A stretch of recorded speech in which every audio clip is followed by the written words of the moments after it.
Michael. You did a very good job with your mission. I owe you. Yes, our dad would be proud. Are you going to give us a reward, Michael? Of course. You deserve it. Give me time to bring you something. Yeah! I have to get going. Keep practicing your marksmanship, boys.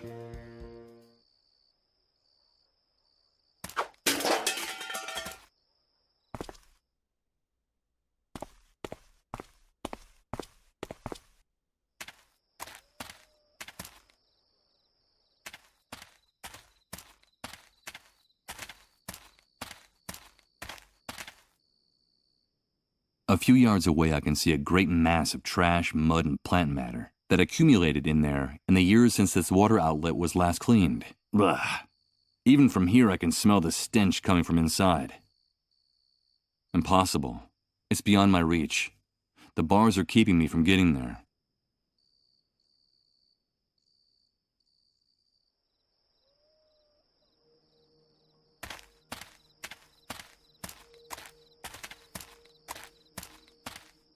This hole in the ground is steep walls of mud and earth. The distance to the bottom is several yards. How the hell was this cesspit formed? It looks like there are some chiseled stone structures sticking out of the water. What are they? The remains of columns, perhaps? And what are they doing sunk here in the middle of nowhere? It seems like a small fragment of one of them is loose. I can't reach it from here. Maybe I should find a way to get to the bottom of this enormous hole first. I suppose the rain has been flooding the pit little by little. This water is so dark you can't even see the bottom. It's the charred remains of a tree trunk, fighting to keep from being devoured by the enormous hole in the ground. For the moment, it's holding its own. It seems firmly rooted in the soil. As dead as that tree is, it still looks strong enough to tie the rope to.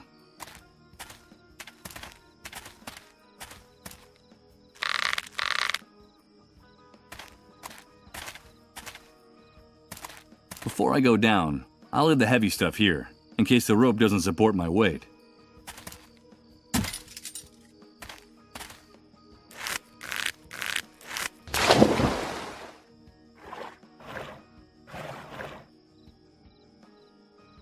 Underneath the surface, there must be many more of these stone things I see sticking out of the water. No doubt they're the remains of a structure that sank here. It seems like a small fragment of one of them is loose.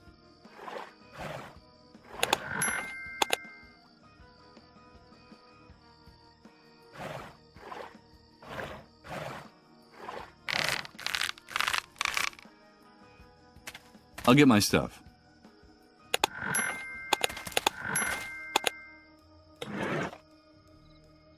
A small piece of sculpted marble. It's the head of an animal above what looks like flames or an open fire. Could it be a lion's head?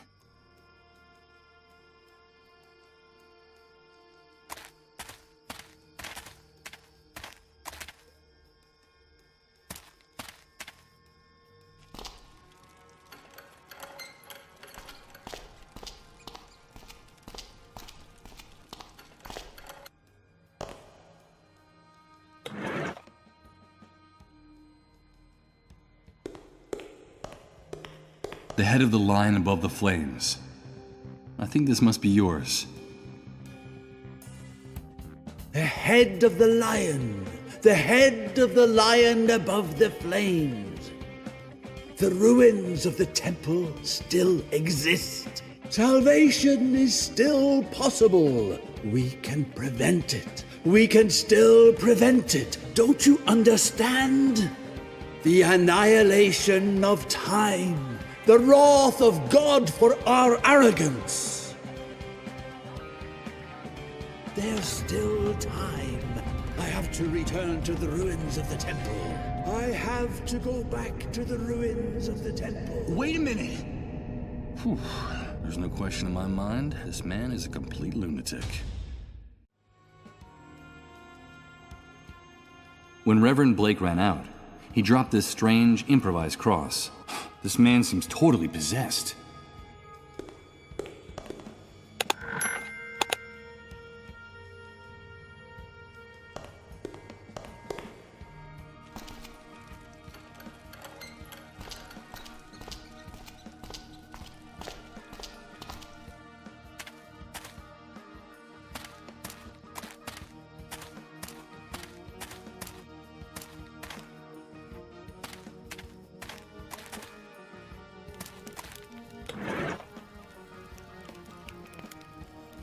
Okay, let's see if I can open this.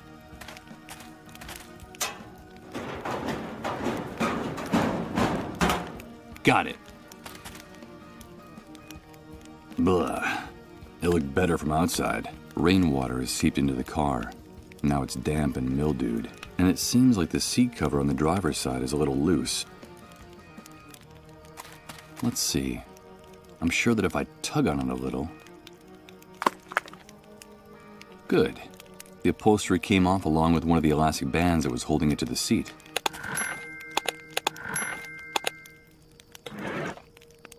It serves its purpose to a T. If you stretch it in both directions, the band becomes longer. And if you release it, well, I'd better not do that. It's the scrap of fabric that was used as a seat cover in the abandoned car. Dirty, damp, and mildewed. I'm afraid it's seen better days. So, let's see. I just made a primitive homemade slingshot.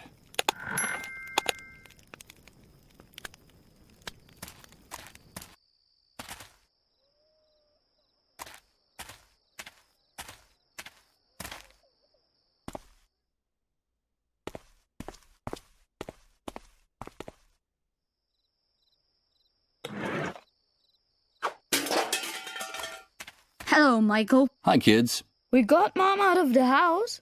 Now what about that reward? Yes. I think I have something you might like. I don't know if I'm doing the right thing. They're just kids. And this could get them into trouble. I know perfectly well what they're going to use it for, but their aim is amazing. And a little commotion on the camp fence could be a good thing for everyone. Besides, they want to do something for their father, and those pigs at the gate deserve a surprise. What is it, Michael? Tell us, what is it? I know it's something you're really going to like. Here you go. It's a slingshot. It's a slingshot. Thank you, Michael. With this, we'll be able to hit the watchtowers. Come on, let's try it. That'll teach you, pigs.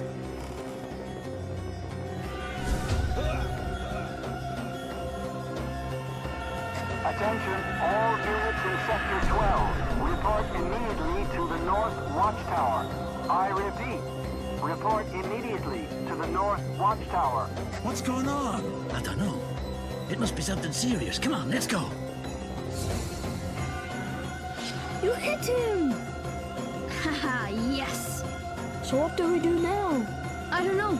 We've got to get out of here. Quickly, run! I better take this with me.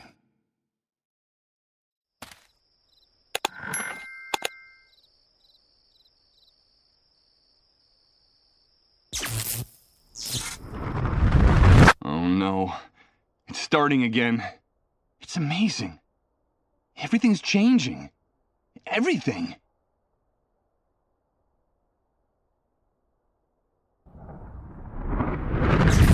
Everything is mutating, and I haven't even moved. I don't understand. I don't understand anything.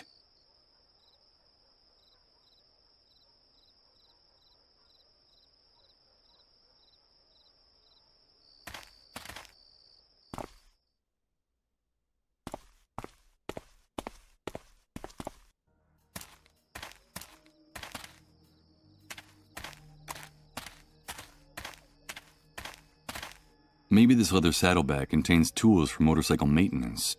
Like Well, I'm sure I could drive it. I have no idea how these machines work.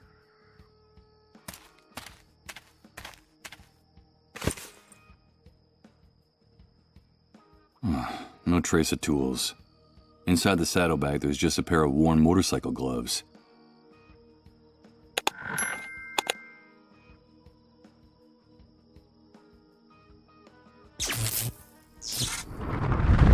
Oh no!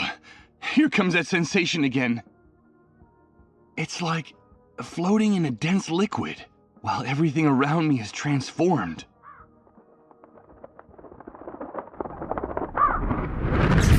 Good God, I think I'm starting to lose my mind.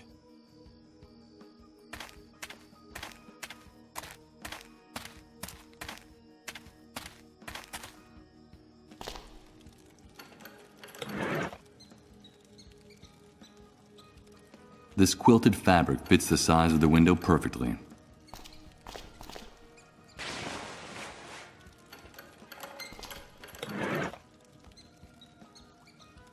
Okay, let's try this. And let's cross our fingers that the seat cover absorbs the noise of the breaking glass. If the soldiers next door find me, they'll blow my head off without bothering to ask questions.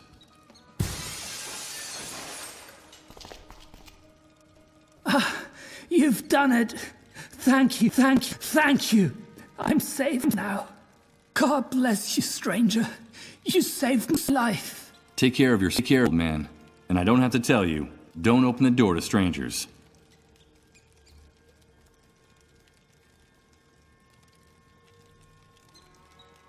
It's the pair of bolt cutters the old man could barely get his hands around. Once he's safe, he won't be needing them anymore.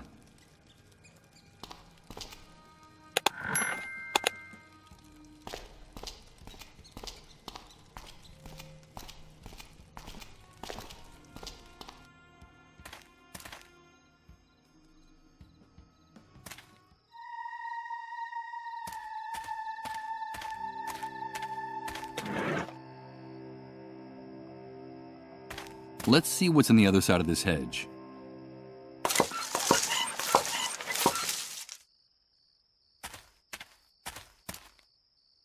No! Please! These visions! My head! You won't get any of his things. I won't allow it. Do you hear me? Michael, is that you? Thank God we found you. It's me, Chris. Don't you recognize me? But there is a solution, Michael. All is not lost. There is still a possibility of salvation for us. For each and every one of us. You have to stop this, Michael. You have to quit. I can't do it! It's destroying us, don't you see? It's killing us. It's that demon inside me! I'm sorry. I'm so sorry. These visions are getting more intense all the time. The pain is unbearable. Who's Chris? Salvation is still possible, he said. Could that be true? And once again, that female voice has been haunting me since I woke up. Who is she? Why was she so distressed? What the hell happened to us? Or is going to happen to us?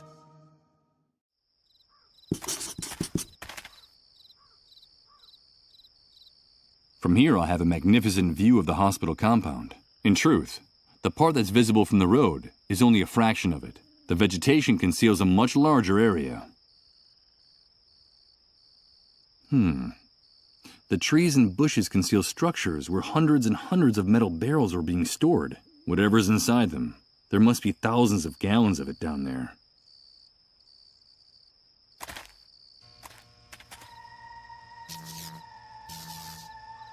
More of that barbed wire that adorns all the city's buildings. If I get up close enough, I can hear a slight buzz, a sure sign that this fence is electrified.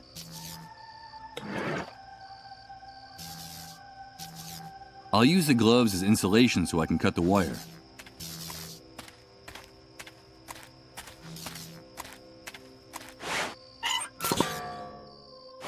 Perfect. There's a flat metal object buried in the bushes. Let's see what's down here. It's a trapdoor, and it looks like it hasn't been used in a long, long time.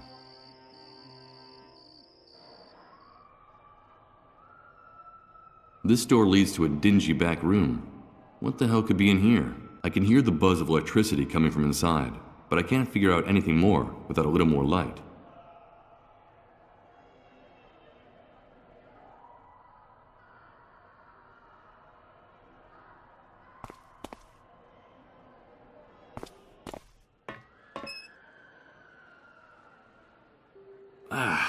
I can't look directly into them. These lights are so bright that it seems like day in here. It must take an enormous amount of electricity to maintain this building. That explains the number of barrels out there. That's where the fuel is stored, that they need to run all the compound's generators. What is this place? Where the devil am I? It seems like the small building at the ground level is just camouflage. The most important part is here underground. Are all of them dissolved? How many patients can there be packed in here? Dozens? Hundreds? This is horrible!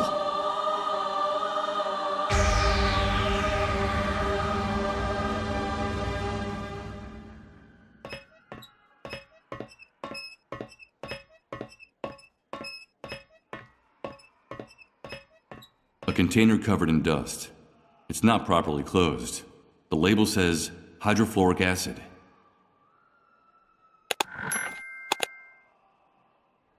It's the only exit on this side of the catwalk. A ventilation hole covered with a grate. It doesn't look promising, but any place is better than this gateway to hell where I am now. Let's see if this grate can be removed. Perfect. It looks like this hole leads to a passageway on the other side.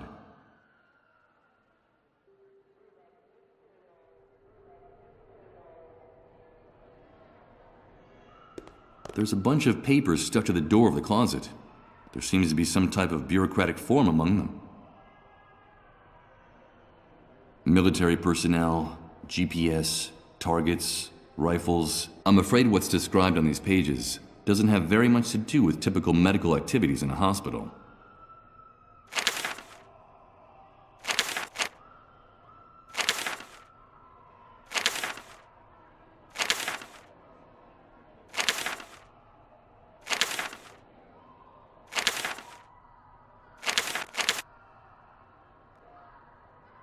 Military personnel, GPS, targets, rifles. I'm afraid what's described on these pages doesn't have very much to do with typical medical activities in a hospital.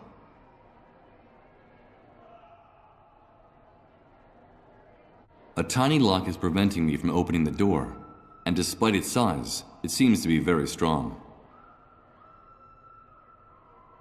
It's an enormous, wrinkled plastic bag that looks like it wants to escape from the cart's trash can.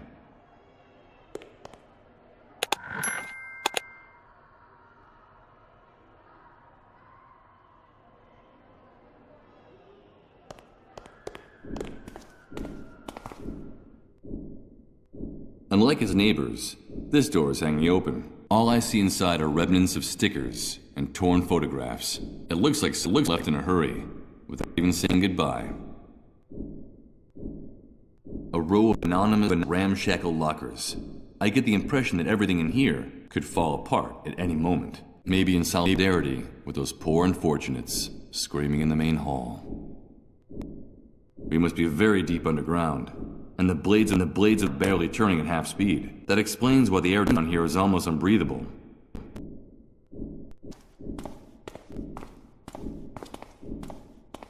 The future is in our hands. Collaborate, rebuild, report. From the text, this poster must have been part of a government campaign launched after the Great Wave. The floor of this place is one big revolting ashtray. It's a little disconcerting to note that cleanliness is not exactly a top priority for a hospital. This glass cabinet has dozens of medications stored inside, classified by type: antibiotics, anti-inflammatory drugs, diuretic, and painkillers. Locked, of course. I'm starting to get annoyed with this sense of ownership I see in all the people with closets, lockers, and other storage furniture in this city.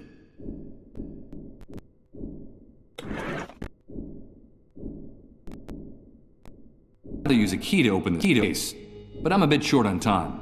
So... Who is it? Who's there? Oh, excuse me, What are you doing here? Have you come to steal something? Take one more step and I'll call the soldiers. No, wait, please, don't do that. Security, this is Nurse Uma Grundy. I need you to come right away. No, wait!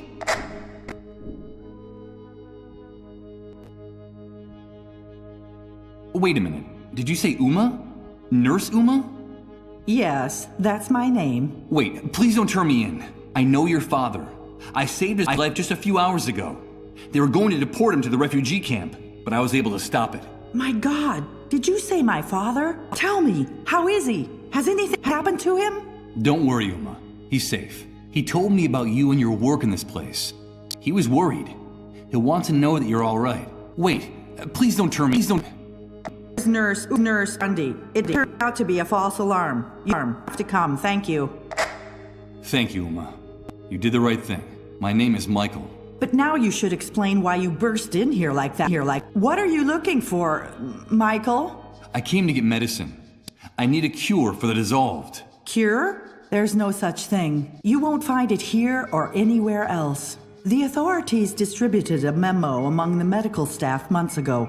I'm sure you can still find a copy of it around here somewhere. It told us that they've definitely abandoned the search for a medicine. You made a mistake risking your life to get in here. The only thing we store here is pain. This place is a tomb for those poor infected devils, but also for the people who work here. I'm sorry, Michael. The dissolved are condemned to death.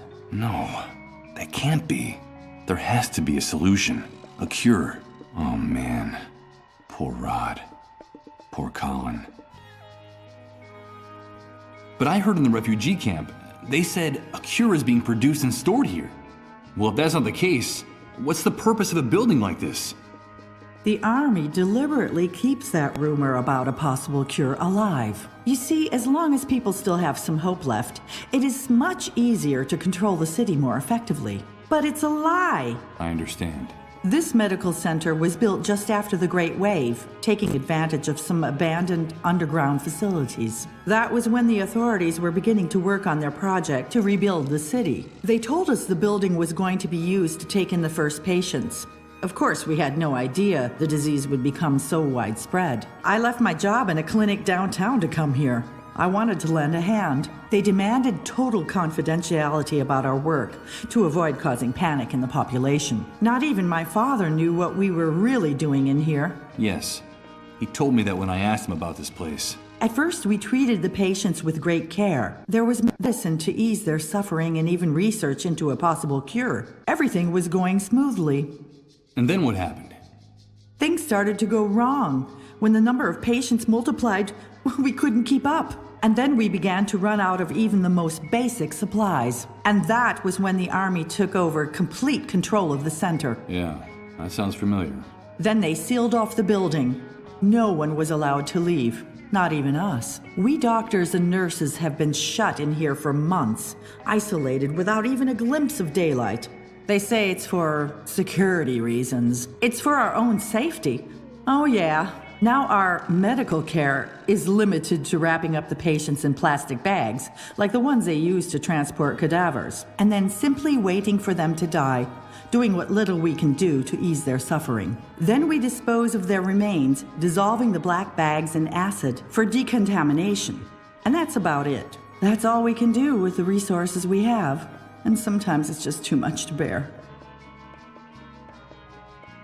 Condemned to die. I heard their cries of pain out there. What really happens to the dissolved? These people suffer the most excruciating pain and die in the most horrible way I've ever seen. The first symptoms are bouts of nausea and fainting, which become more frequent and prolonged as the disease progresses, until in the end their entire metabolism enters a state of shock.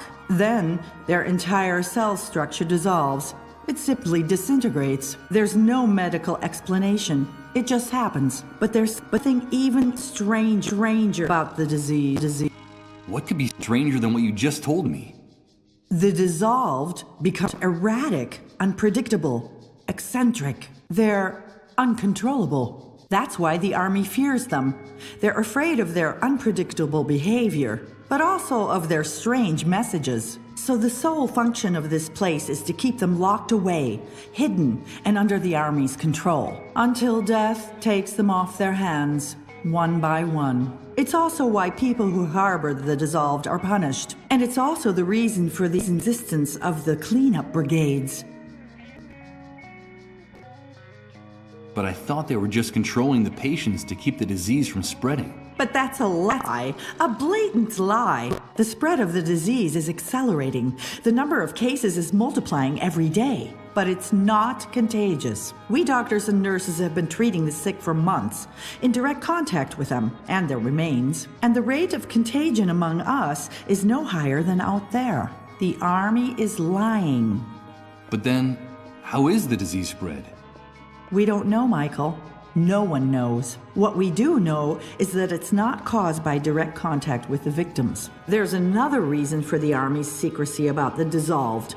Fear. In nature to fear known. And we panic when faced with something we don't understand. And this damned disease is more than any of us can handle. And what is it that makes it dissolve so unpredictable and dangerous? They know, Michael. You probably think I'm crazy, but I'm telling you, they know.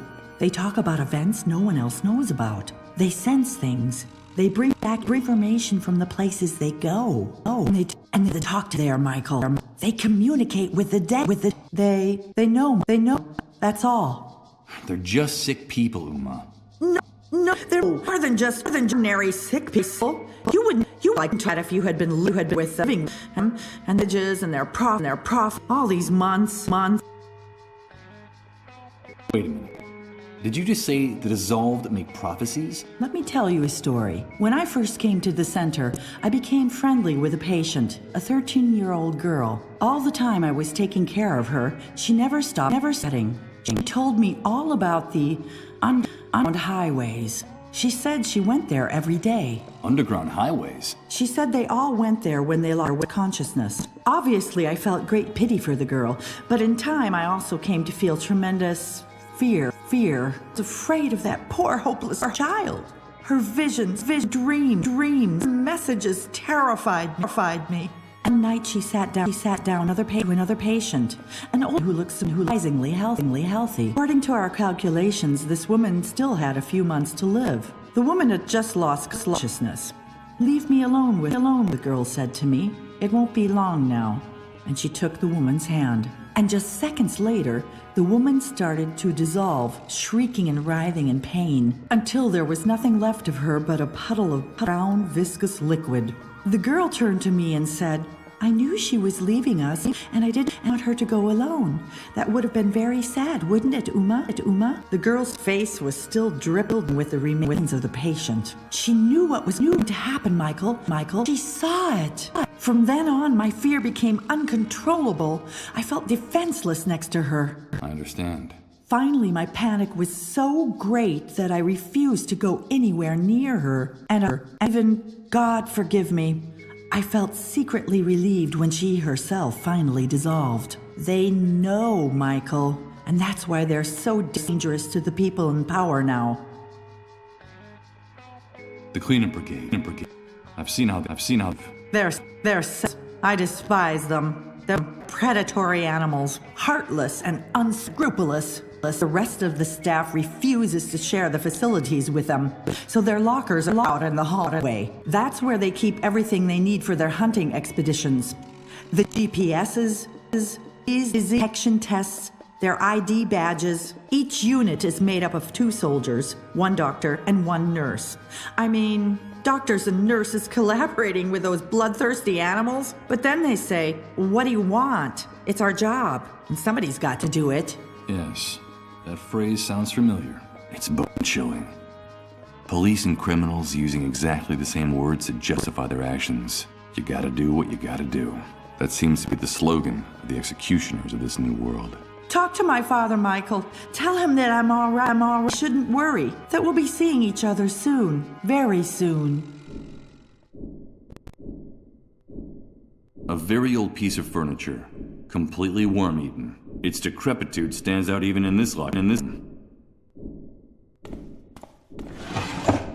Let's see. Inside, I only see dust and old papers, and a tiny key.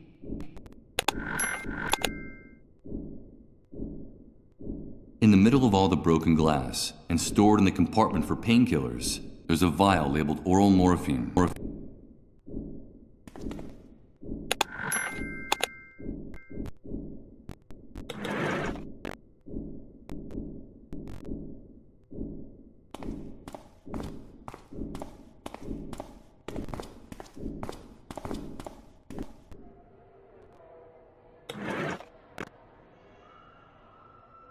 Let's see if it's the key to this closet. Bingo! I see a yellow bucket in here with medical waste. with a handful what seemed to be tests for detecting the dissolved. I'm not going to take any. A small red LED is blinking on all of them, an unmistakable sign that they've been used. A mysterious crate with several objects inside.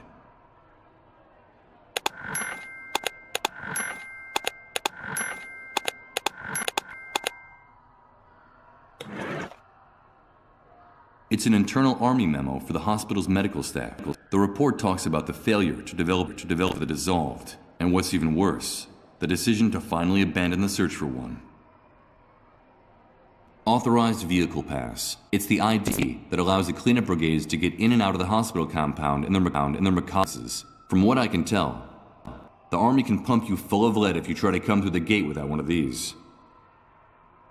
According to one of the cleanup brigade's forums, this is the device they use to navigate during their raids. Sort of like an electronic map. It looks like some satellites are actually still working after the Great Wave. Something I could easily confirm this had batteries in it. A rather large plywood crate. It used to hold cleanup brigade's work tools.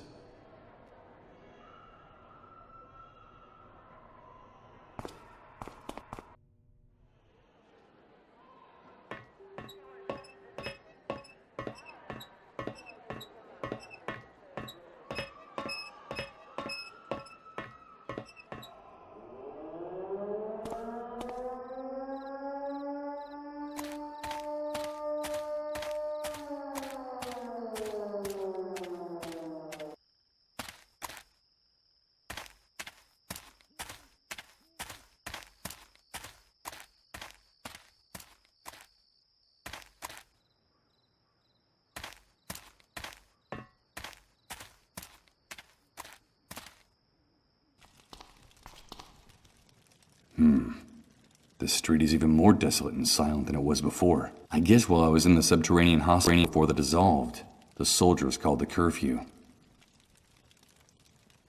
She meditates in silence, resigned and exhausted. Considering the mental state of Reverend Blake, I guess it falls to her to take care of him night and day.